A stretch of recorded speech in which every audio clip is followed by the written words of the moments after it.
Welcome back to another video on my channel, and in today's video we're continuing on with our Arrowverse season rankings. We've done The Flash and Arrow, now we're on to Supergirl.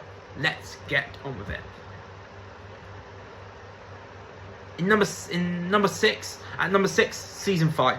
Supergirl for me is the first Arrowverse series with a bad season. Season 5 still has its moments. It houses the first part of Crisis on Infinite Earths, the big DC crossover that was anticipated for years after being teased multiple times across Arrow and The Flash. The 2-episode special Back from the Future was great. Earth Prime, which was created after Crisis on Infinite Earths, provides new threats to Supergirl and her crew. Also, it houses Supergirl's 100th episode also Supergirl's 100th episode is in this season too, which was a good milestone episode.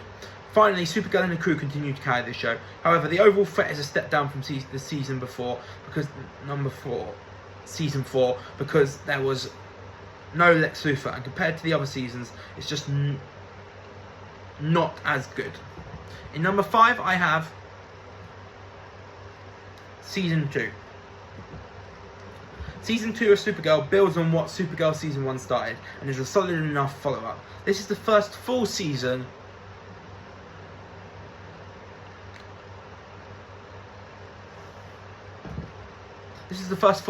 of Martian Manhunter, who is a great character and is well played by David Harewood. The rest of the Team Supergirl is back slightly better than Season 1. However, the big negative for me is in the overarching villain, Mon-El's mother, Queen Rhea, who is not a great villain, but she does die in a disturbing way. If the villain was better, maybe I would like this season more. In number 4, I have the final season, Season 6. The final season of Supergirl, Season 6, is a decent end to the series. Lex Luthor is back and is the main villain alongside the great Nixley, which was great. Team Supergirl is great as always, led amazingly well, obviously, by Kara. What had this season for me above the 2 before is the ending. Being the series finale, it had to end somehow, and for it to end with both the wedding of Alex Danvers and Kelly Olsen and Kara revealing to the world that she is Supergirl was a great way to end the season. Into my top 3. In third place, I have Season 1. Supergirl started with a good first season, and it's in my top 3. Team Supergirl is at its simplest with Kara, Jimmy Olsen, Win, Alex and Hank before and after his reveal as Martian Manhunter, which doesn't happen until later in the season. The villain Astro provides a personal connection to our hero, which makes the threat personal to Supergirl. Cat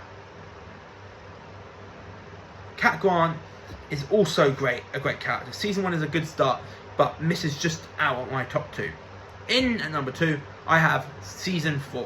Where to start with Season 4? I just really enjoyed watching it. There's nothing more to it. When I like watching a season, it will always be high in my thought when it comes to ranking like this. It has many things: a good villain, Team Supergirl at its best, the wonderful introduction of John Cryer's Lex Luthor, who serves as the finale villain, and a nice storyline that isn't too complicated.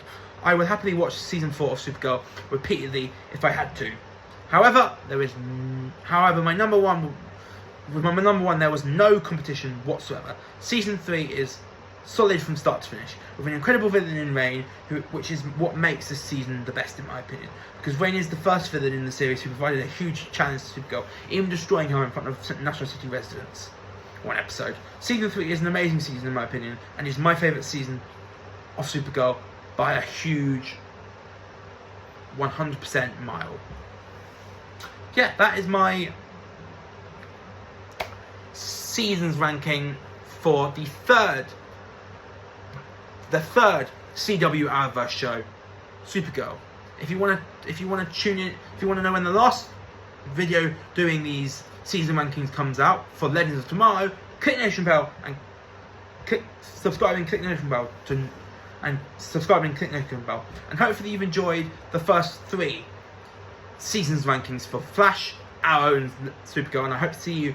And I hope when I see you for the next one, for the Legends of Tomorrow seasons ranking, I hope and pray